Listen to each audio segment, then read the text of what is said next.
This is Massachusetts in the 1840s. There was a complex smell in the air. A salty sea breeze. Tar on the hull.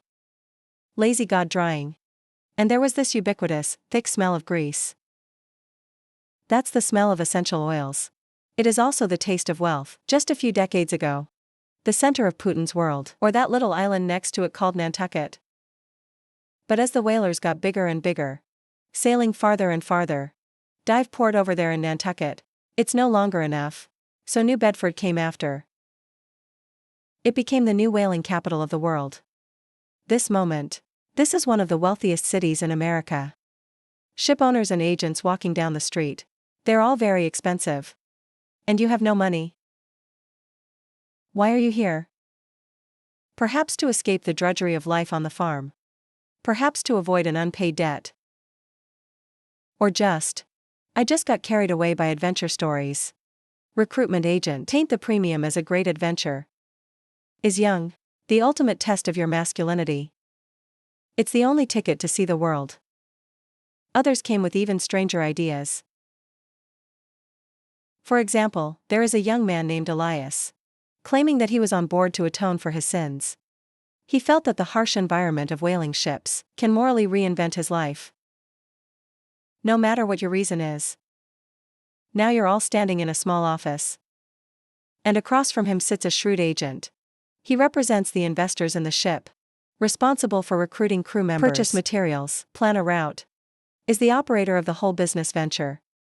He introduces you to the unique rewards of this job, modal sharing system. On the Gold Boat, no one gets a fixed salary. Your reward, it's the voyage of the ship you're on. A tiny share of total revenue. The agent will tell you. The great thing about this system is that he tied everyone's fate together. From captain to cook. To a novice like you. Everyone wishes for nothing more. Because the revenue of the boat is your revenue. The captain may receive 12% of the total proceeds. Experienced harpooners get 0.01%. And you, as a newcomer who doesn't know anything. The ingredients obtained may be 0.005%. And even lower. Sounds like a nautical gold rush. Right? That's what the agent said. He will give you a sum first, an advance payment of around $75. Let you buy some clothes for going to sea. Or leave it to your family. You gratefully receive the money. Sign your name. But you didn't read the fine print of the contract carefully, or you didn't have a chance to understand it at all. That advance is to be repaid with interest. Interest rates up to 25% during the borrowing period, everything you need during the voyage, tobacco. Boots, thick coat. Have to buy on credit from the ship's commissary. And the goods there are not only of poor quality. The price is ridiculously high. Also comes with a high price. Interest is a golden bridge trap. And now you're basking in the excitement of a voyage. I don't know. Signed by myself. It is likely to be a selling enterprise for up to 3 to 4 years. And division. Not for these twists and turns. Invented by the Ocean Supplement for Circumnavigation, his travels can be traced back to earlier colonial times. Shore whaling off the coast of North America at that time. Already in this way. To pay for the Aboriginal whaling team. It's an old model of risk sharing. Now used to the extreme by these capitalists. You sign and walk out of the office. Holding a few bills in his hand. Filled with fantasies about the future. You are about to board. Farewell to land. You are carrying your round bag, under a significant guidance. Embarked on this ship named the Wanderer's three-dimensional walking boat. The deck was piled with barrels, lazy gods and various tools. Seems messy and orderly. Substantially. Pointing to a small warehouse in the direction of the bow. Tell you and a few other stars about your nest. You descend an almost vertical ladder. A stench of sweat. Musty tobacco and inferior. The strong smell of rum is coming. You almost choked.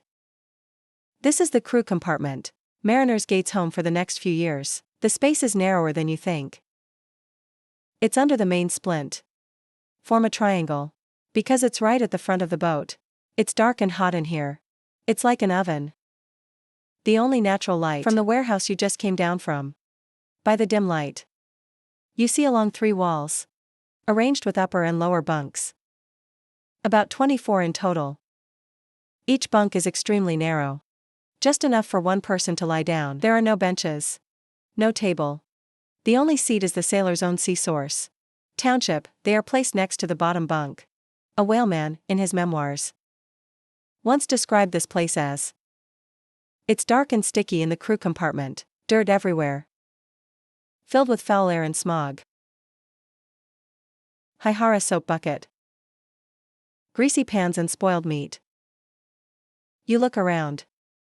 I found that his description was not exaggerated at all. You found an empty bunk and stuffed your stuff in.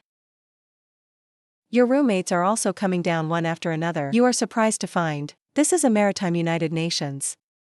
Yes, like you. Young people on a New England farm. Dark skin. African American eyes royally. Some of them. Possibly to escape from slaves in the South. And the taciturn Xian, Naco Nation. Their ancestors were the first people on this land. Jingren, there are even a few who speak Portuguese. Cape Verde Islanders. And joined in the middle of the last voyage. South Pacific Islanders with peculiar tattoos. This amazing racial diversity. A typical feature of 19th-century whaling ships, and the personnel composition of the whaling ship, than any community on land at the time. We need diversity. Because the work is so hard. Owners and agents don't care where you're from. What's the complexion like? As long as you're willing to work hard. A Putin ship usually requires a crew of around 30. Merchant ships of the same tonnage, it might only take 10 people. Because of the subsidy and subsequent processing work, it's extremely labor-intensive. And the space you are in right now. And it has a rather peculiar name. The castle in front. The word is a remnant of medieval warships. The ship at that time, the bow will really build a tower like a castle. The archers stood on it and fired at the enemy arrows. You lie on your dark, narrow bunk and smell. The strange smell around. Listen to the cough from the next bunk. And curse God. I can't help but feel that the name is full of irony. Where is this castle? Clearly a dungeon. You close your eyes helplessly.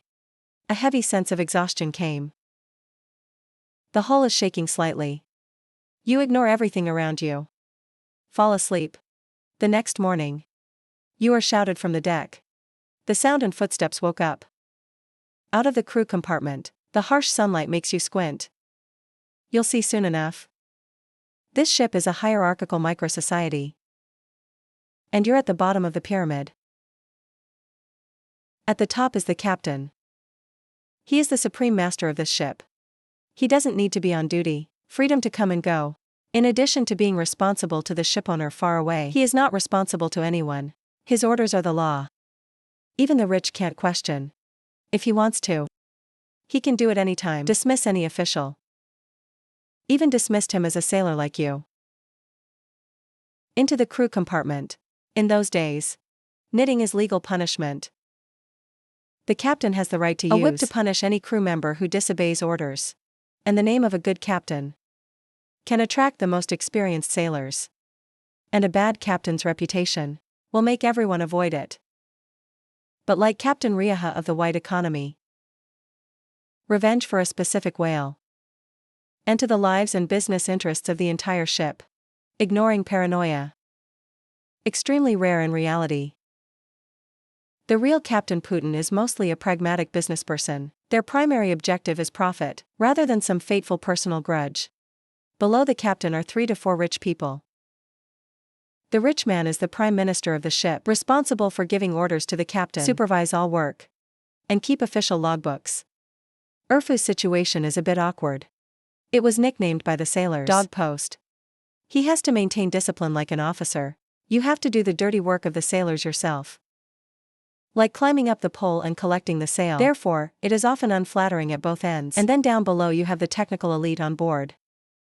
The highest status is the fish intervention. They're at the heart of an action. The quality of technology directly determines the success or failure of a voyage. This position places great emphasis on strength. It's extraordinarily diverse. Many criticisms and Native Americans, with superb memory, became a highly respected meddler. enjoying a higher division than the average sailor, and better treatment. Followed by carpenters, blacksmith and coppersmith. They are responsible for the maintenance of ships. We make these barrels. Live in the boatman's cabin, midship dormitory with better conditions. And the cook on board. Sailors usually refer to him as the doctor. He's not an officer. But it has a special status. Because he controls the distribution of food, can give you some extra benefits. Like drying your soaked gloves. Or allow you to be on the kitchen fire. Light your pipe. So have a good relationship with the doctor. It's a crucial moment for survival on board. You quickly learn the rules here. Work down. Obey orders. Your name doesn't matter anymore. You are just a money leader. It's a screw in this huge machine. The ship has left New Bedford. Several weeks. The original novelty has long since faded. Instead, there's an infinite monotony. In the days when no goldfish were found, and days like this make up the vast majority. Your life. Filling shifts and chores with two things. Your schedule is entirely determined by your shift. The crew is divided into two shifts. Usually left and right strings. By the big and two respectively. You take turns on duty. They run 4 hours a day. 24 hours without interruption. The name of the watch is also very nautical. Midnight to 4 a.m. is midnight shift. Morning shift from 4 a.m. to 8 a.m. There is a light appreciation class from 8 a.m. to noon. Work afternoon to 4 p.m. During the 4 hours of duty, your job is to work. The officer's creed is to keep sailors busy. Because they believe in idleness, discontent and rebellion. So you have a lot of work to do. The most common is to clean the deck. Draw water from the sea with a bucket, then scrub over and over with a brush and mop. You also spend a lot of time maintaining the sails and locks. Tar the lazy gods to prevent corrosion. Or take apart the old lazy gods, milled into new fine gods. It's called spinning. The hygiene situation on board is worrying, except for the ubiquitous dirt. Your worst enemy is a cockroach. They hid in the cracks in the bed. It's all over the place. In a long period of boredom, every little change is precious. In the evening, the crew who are not working will gather on the deck, smoking a pipe and chatting. Or mending clothes. This is a rare social time. And the most exciting part was stopping by. When two whaling ships meet at sea, they would stop and visit each other. The dinghy will shuttle the crew between the two ships. Exchange messages from home. Share information on the supplement. Or just have a drink with a stranger. Bragging. This is your only connection to human civilization. You're sitting on the deck, watching the sun go down to sea level. The silhouette of another whaling ship in the distance fades away. You begin to understand, why do those old sailors value visiting so much? In this vast blue desert, the very existence of another ship is a comfort. Sailing into the 3rd month, you have a deep understanding of fire on ships. In general, from bad to worse can be summed up in one sentence. When I first went to sea, the food on board is quite abundant. Barrels of aged corned beef and pork, air-dried beans, peas, and lots of hard crackers. There were even a few pigs and a flock of chickens on board. Can provide some fresh meat and gall. But these good days are soon over. As sailing time goes by, the quality of the food has declined dramatically. The fresh water in the vats is covered with green germs. It tastes funny. Bacon is as hard as wood. And it's often covered with maggots. And that kind of bread is called hard biscuit. It's notorious. He is made of flour, water and developed into, baked to perfection, for long-term storage. When you pick up a piece to eat, it is often found that it is full of the help of rubber worms. Old sailors would joke that. Tap the cookies on the table.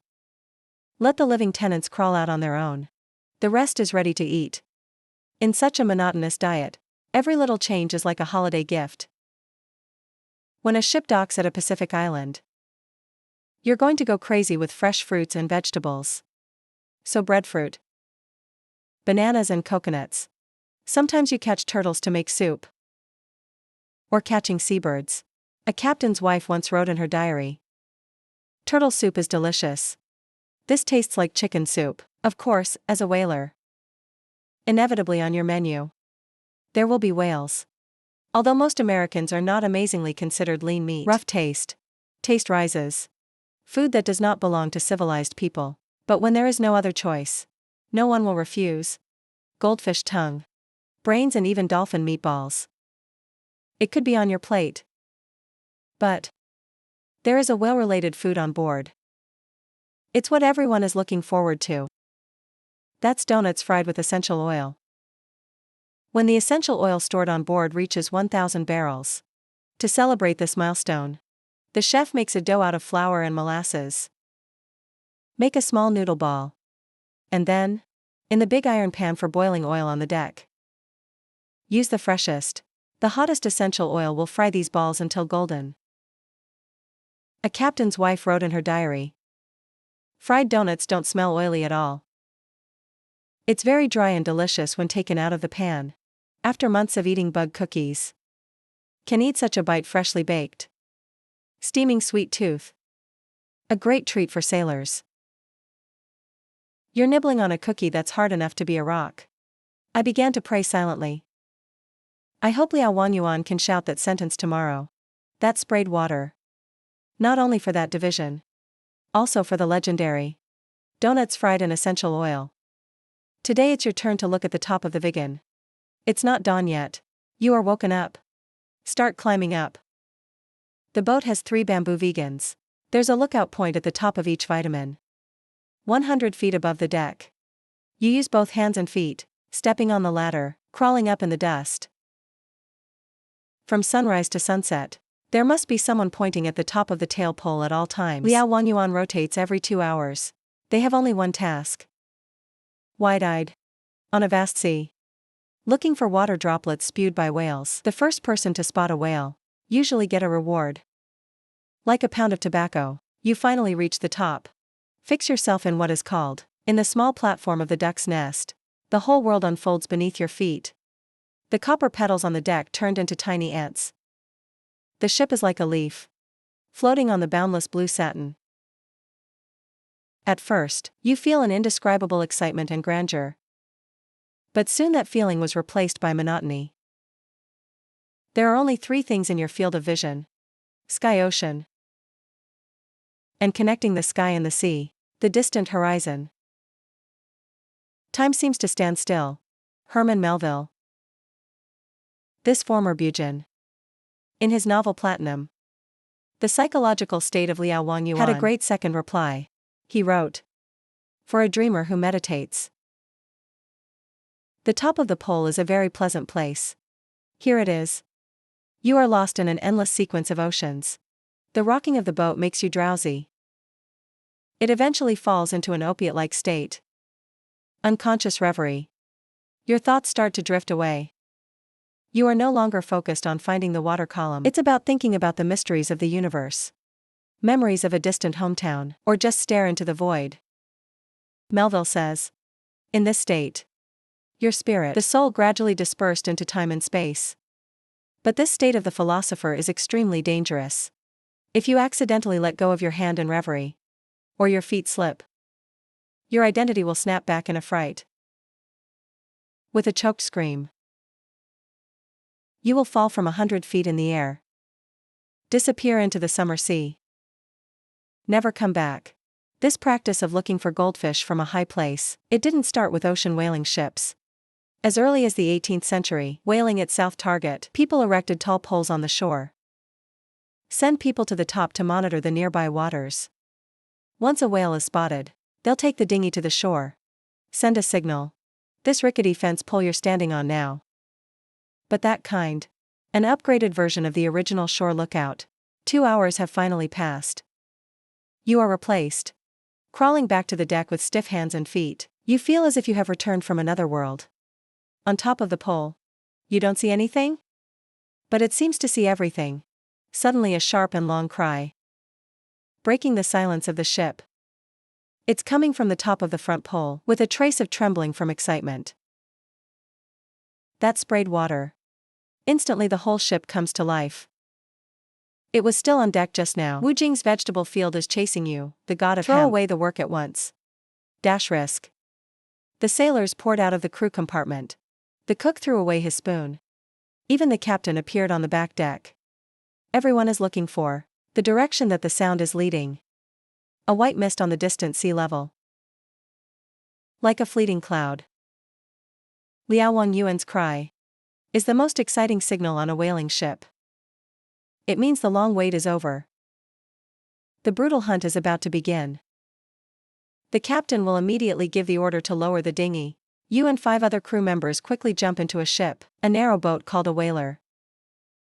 This dinghy is about 25 feet long. It's pointed at both ends, so it's very flexible. Under the supervision of a doctor, you paddle hard, rushing in the direction of the goldfish. Usually 2 or 3 dinghies go out at the same time to support each other in the pursuit. You can't just row like hell.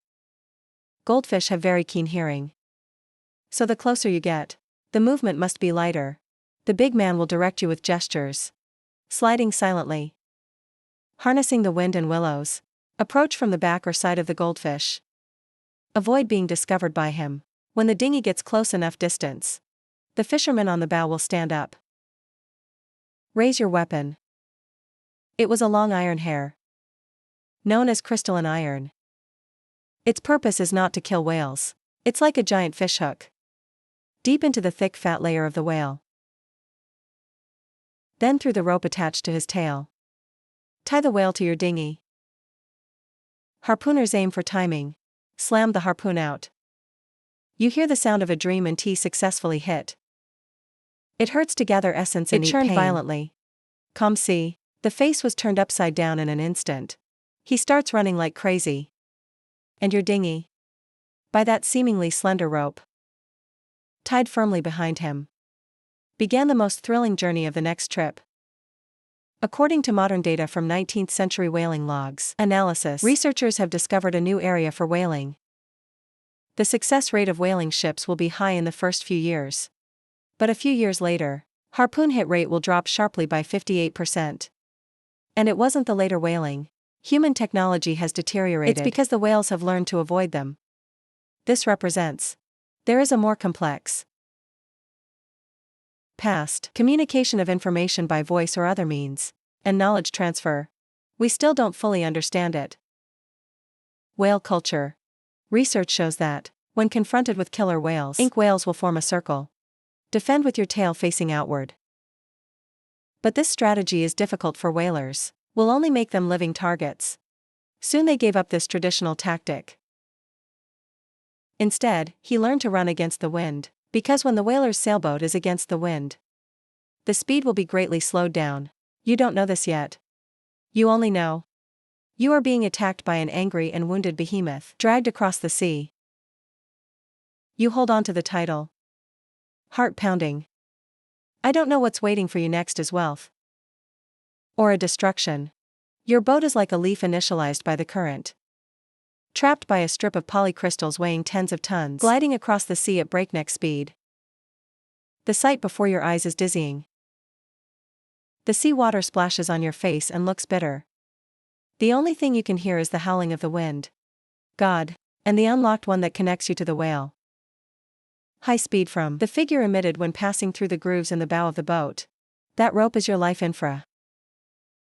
It is also the most dangerous existence. There is a sturdy cylindrical wooden window at the stern. It's called a cable window. When Jinyu started to sprint, sailors will quickly fix the gold lock, wrap around the package a few times. It was an extremely demanding task of skill and courage. The function of the package is to control the rope through friction, speed of cable release, apply continuous resistance to Jinyu, drain his stamina. At the same time keep the rope tight, don't give him a chance to breathe and break free. Friction generates a tremendous amount of heat. White smoke will come out of the rope. There is even a risk of fire. Therefore, there has to be someone who is specifically responsible for biting with the bucket. It cools down the stakes and the ropes. Rope dangers are everywhere. If a whale suddenly dives, you must defend yourself at just the right speed. Neither too fast for fear of losing control, not too slow. Otherwise the entire dinghy will be towed to the bottom of the sea. And here's what's even scarier, it's moving at high speed. will scurry around like a live venomous snake in the boat. Anyone's arm or leg, even if it's just gently caught in a rope loop, will be torn apart by tremendous force in an instant, or be dragged directly into the sea. No bones left. So everyone must remain vigilant at all times. Curl up. Stay away from that deadly rope. The package of American whaling ships is usually installed on the ship. The tail is convenient for management in the distraction room. It's also convenient to retract the rope when approaching the whale. And the British whaling ship, it is customary to press the lazy outfit on the bow. They think it's safer. Avoid losing control. The ropes sweep back and forth in the middle of the boat, threatening the entire crew. Time goes by minute. You feel like a century has passed. The goldfish finally slowed down. He was tired and bloodthirsty and made him weak. Big Belly gives orders. The shooters begin to carefully withdraw the rope. Prepare for the end of this battle. And the bloodiest scene. That huge ink essence, floating on the sea not far away, panting heavily. With every breath, they all spewed water mixed with blood foam. He's exhausted. Now it's your turn to take the initiative. Under the command of the second husband, you work hard. Approach this behemoth cautiously. The atmosphere was tense, although the whale has weakened. But his dying struggles. You can still easily take your little wooden boat into pieces. Without going through the process, there will be a roll transition. The harpooner who was standing on the bow of the boat throwing the harpoon will now retreat to the stern. Pick up the long stomp, responsible for controlling the position of the dinghy, and has been sitting in the stern commanding the double or large negative, will go to the bow. Take up the ultimate killing weapon to replenish the golden retriever. The golden retriever is completely different from the harpoon. Harpoons are for hooking, and the golden retriever is used to kill. He has a 5 to 6 foot iron rod. The tip is a 5-inch long one. 2-inch wide oval blade. Like a sharp scalpel. It's worn to glitter. His design goal was to cause the lethal hemorrhage. 2 negatives standing on the bow. Lean forward. Hands on long hair. You rode the dinghy to the side of the goldfish, father. This is the closest to his heart and lungs. Second husband sees the right time. Use all your strength. Pierce the long hair deeply into the body of the goldfish. Goldfish make a dull cup call. The huge body pulled out violently. The second pair quickly plucked out the long hair. Re-entry. He needs repetitive stimulation, until the hairy tip severs the aorta or punctures the lung. Soon a decisive sign emerged. The column of water spewed by the goldfish is no longer a white mist. It turned into a column of bright red blood. Old sailors call this a shallot on fire. This means the long hair has pierced the lung. Goldfish are rapidly losing their lives. At the last moment of life, he will burst with his last energy. Crazy flapping the sea with the tail flag. This process is called the death struggle. You have to row back quickly. Avoid this deadly attack range.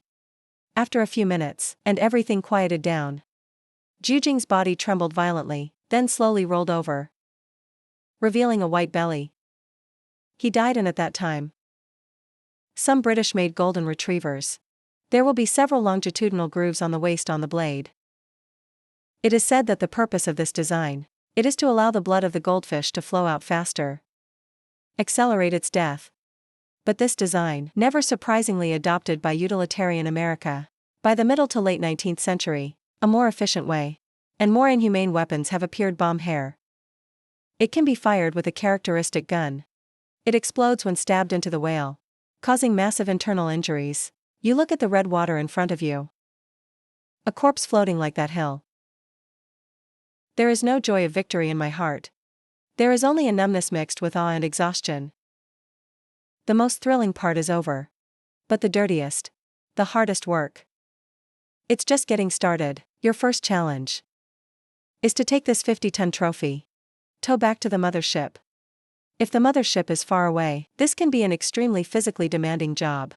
6 exhausted men rowing a dinghy, dragging a mountain of meat forward in the sea.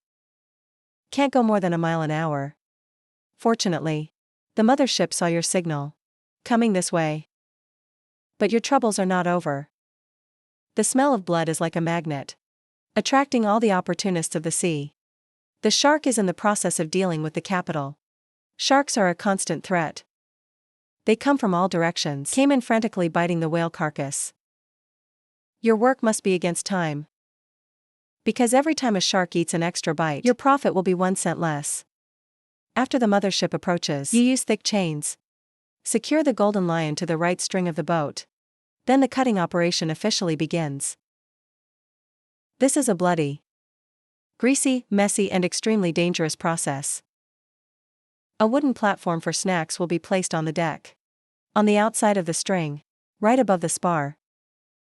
The Rich will stand on this rickety platform, holding a long handle, a cutting knife like a shovel. Start making huge cuts in the goldfish. Their goal. It's a layer of fat that thickens the whale by an inch. Peel it off like peeling an orange. These giant strips of fat that have been stripped off, it's called a blanket. Each piece weighs up to a ton.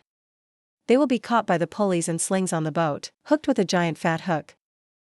Slowly hang the splint. And the most thrilling part of the whole process is, someone needs to stand on the whale in person. Bodies go up. This person is usually a 3-loss or a harpooner. He would tie a safety rope around his waist. And then let go. Standing on the slippery golden lion shredded by sharks.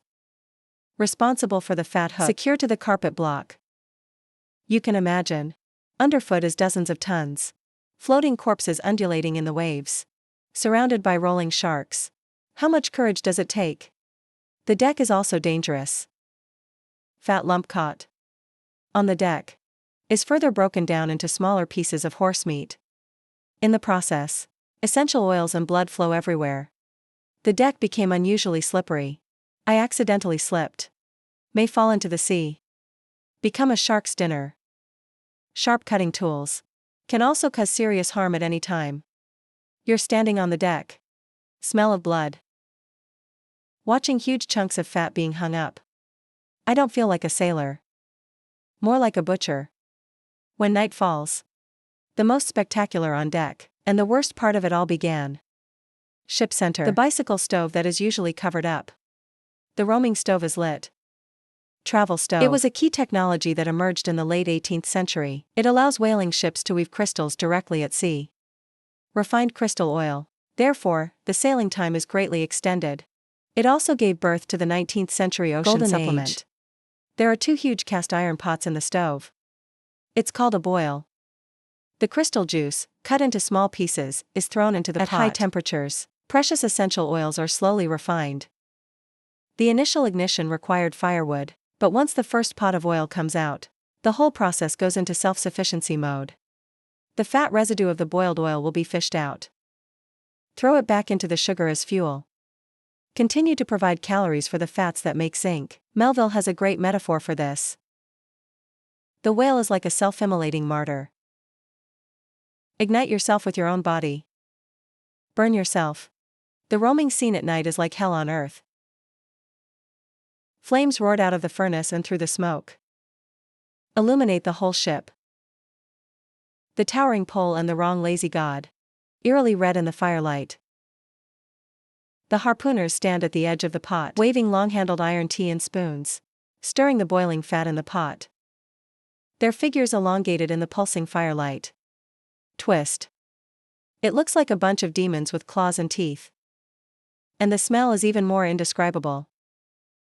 The burning delicacy exudes a strong pungent smell. Disgusting black smoke. It's a burnt smell. And a wild stench. Melville wrote. That smoke smells like the left wing of Judgment Day.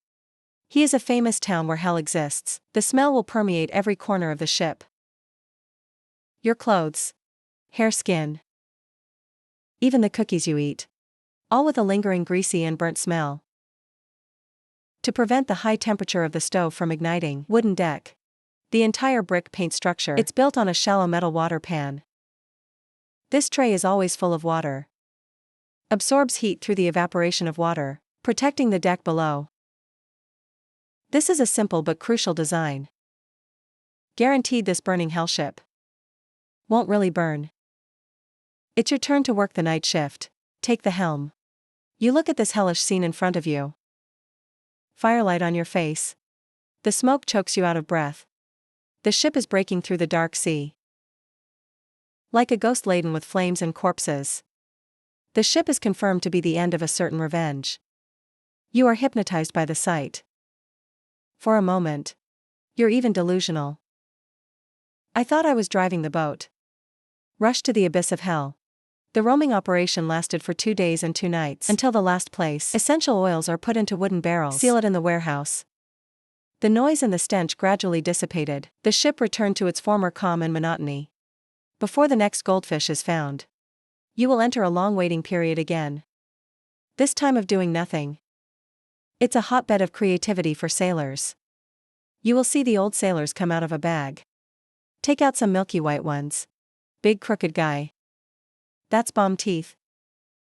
During the intermittent period of sperm supplementation, sailors use goldfish teeth, carving teeth and bones. This unique folk art is known as Scalanxio. They use their pocket knives or thick canvas needles. On the surface of polished gold teeth, engraved with various patterns, most of the subjects they are most familiar with, or the thing you miss the most. A majestic whaling ship. Thrilling whaling scene. Wife and lover far away from home. Or the scenery of an exotic port. After the engraving is completed, they put a paint on the nicks. Then wipe off the excess of the surface. Is that so? The black lines will be embedded in the white tooth bones. Form a clear pattern. Many people think the sailors used tobacco juice to color in sklenite. But actually, the juice wasn't dark enough. It doesn't last. And their most popular paint was lamp black. That is, from oil. Black soot scraped off the lampshade. Mix it with a little essential oil. The ideal black paint. It's available all over the ship. And the effect is outstanding. You look at an old sailor, skilled at carving a ship on a gold tooth. The outline of a sailboat. His tools are rudimentary. Only a knife. But his hand is unusually stable. On a rocking boat. In the dim light. He worked meticulously. As if entering a world where only he. And the world of this golden tooth. Scalanxio is more than just a way to pass the time. He is an emotional sustenance. It's a status symbol. There is no camera there. The age of information isolation. These pictures on the gold teeth. It's their diary of their sailing lives. They brought it back home. Show your loved ones evidence of your experiences. A beautiful crimson piece. Can prove that you are an experienced. The ingenious laborer. You go from a fish meddling. And I got a little bit of a surprise. You imitate others. Smooth it with sandpaper. Then use your knife. Clumsy carve your hometown town on it. Church spire. The nicks are crooked. But when you fill it with lamp ash. After polishing the surface, that familiar silhouette emerges. At this moment. You feel yourself, more than just a coolie working his life at sea. You're still a maker. A byproduct of killing. Artists who create beauty and memory. After months of sailing, the captain made an exciting announcement. We will stop at Lahaina for supplies. Lahaina is located on Sweater Island in the Hawaiian Islands. It was the most important pedestrian port in the Pacific at the time, for you. And that means a couple of things. Fresh food. Clean fresh water. And most importantly, you can put your feet on solid ground. In the 1840s. Lahaina is an American whale hunter, the Pacific headquarters of the fleet. Spring and autumn every year, hundreds of whaling ships will gather here. Replenish. Rest the crew of Zamixing. And pass the essential oils already obtained through merchant ships. Ship back to the U.S. The entire town's economy. It all revolves around replenishing seamen, providing food for the sailors. Drinks and entertainment. You and your friends excitedly paddle your dinghy ashore. The town is bustling. Full of sounds and smells. You see the local Hawaiians. We also saw sailors from all over the world. You burst into a tavern. Drinking a few glasses of bad rum. Feeling tired from months, and depression is swept away. But you soon find out. This paradise is full of tension and conflict. On the other side of town. Handling several Christian missions from the United States, the churches and schools established by the Chamber. The debauchery of these preachers towards the sailors was abhor. They think alcoholism, gambling and prostitution are depraved crimes. They keep putting pressure on Wang in Hawaii. Request for a decree banning local women from boarding boats, and place restrictions on the behavior of sailors. This naturally aroused the strong dissatisfaction of the sailors. They worked hard for months. My only wish is to go ashore and have a good time. Now it's being attacked by these sanctimonious missionaries. Evacuate everywhere. Conflict inevitably erupted. From 1820 to 1840. Multiple sailors riot in Lahaina. Angry catch amazing, even with the cannons on board. The residents when the palanquin was shelled. To control the situation, the governor of Hawaii uses a mountain by the sea. Coral stones built a fortress. The main function of this fortress is not to defend against foreign enemies. It was meant to be a makeshift prison. To imprison drunken and troublesome sailors. Fort quiet. And at sunset, there would be drums. All sailors must return to their ships immediately. Otherwise you will be arrested. Spend a night in jail. Some people think that the ship classroom is the disseminator of civilization. They protected the native Hawaiians. Protect it from diseases brought by sailors. And moral turpitude. And help Hawaii. Established a modern legal and educational system. The other side sees missionaries as cultural invaders. They used their own narrow Puritan ethic. Destroyed the traditional Hawaiian way of life. And cultural beliefs. It was an accomplice to colonialism. You have no idea about this complex historical context. You only know that it's getting late. Xiaojing's drums are about to sound. You don't want to spend the night in a prison in a foreign country, so I drank the last sip of wine in a hurry. With companions. Staggering towards the pier. Heaven is good. But it doesn't belong to you. Your real home. Or that whaling ship floating on the edge of hell. Leave Lahaina. You sail into the deep sea again.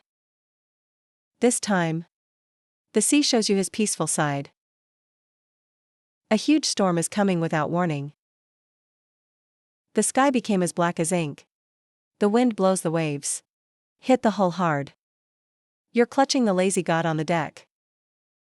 I feel like I could be thrown out at any moment. To a crazy drunk. Sometimes thrown on the crest of the waves, sometimes fall into the valley. You hear the crunch of wood breaking. The sound of the sails being torn apart. And the howling of the officers. At a time like this, the power of man seems so small. Except for being attacked by Jinyu, 19th century navigation was inherently dangerous. Ships can be affected by storms at any time, silenced by touch or fire.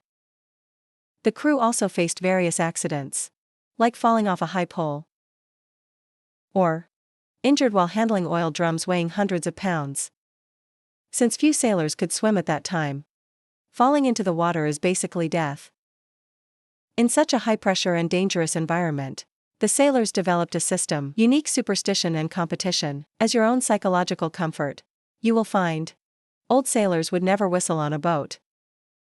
Because they believe it's going to blow a strong wind. They will also say on the boat words like pig or rabbit. Although no one has said exactly why. And the sailors believed. Witches can navigate the sea on eggshells.